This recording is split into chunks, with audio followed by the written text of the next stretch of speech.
What's up? Welcome to Screen Fiend once again.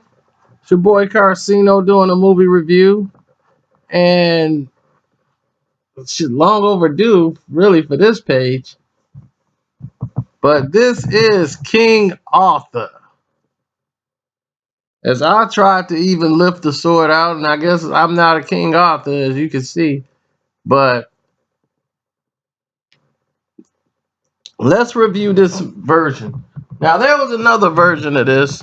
Been many versions of King Arthur. You see Merlin and all the other mystical films. This one seems very well rooted, meaning that it was the best version of it that I've seen done. Now, Guy Ritchie is the director, and he's very keen to dialogue and visual aids, as you've seen from his earlier movies like Snatch, and even in the Sherlock Holmes films. So when you look at the films that he's done lately, most of them mostly they focused a lot more on action, and people's like, okay, well, they're drawn to the action. The action is where it is. But it's not necessarily true.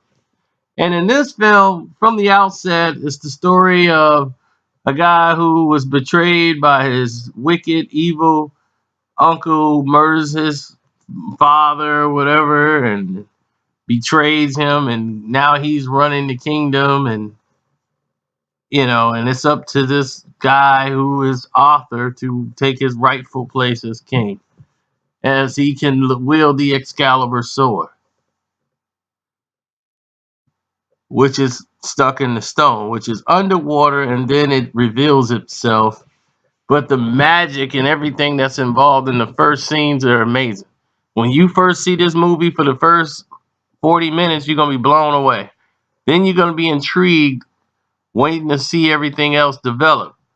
And the action and the dialogue is great in the beginning, and then somehow it like dies off for a while and it hits a little dead spot, but it picks back up strong, and I think it finishes strong.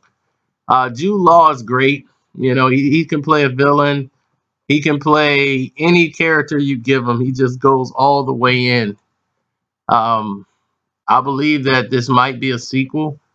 Hopefully, they make enough money off this film to where they can go ahead and do a trilogy, which I think they want to do here with King Arthur, the legacy of the sword, and it gives us a more detailed backstory to King Arthur.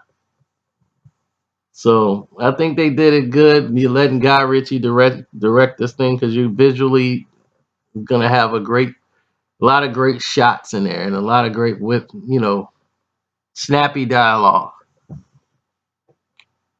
which is his forte. But out of a 4-star rating, I give this movie I give it 3 stars. I really like the movie. For an action movie, I mean, the lead actor, I think his name's Chris, somebody, he's playing from Son of Anarchy. He was the guy from Pacific Rim. That's the only two movies I've seen him in. It's not to say he's a bad actor or anything. It's just his roles are never never too demanding. He's almost the same character in every movie. He's like The Rock, except that he's not The Rock. He plays the same stoic, tough character, like basically Taylor Klitsch or whatever. These guys are stuck in these roles, and there's no way out. So, on that note, it's your boy Karceno. I'm out saying don't forget to subscribe.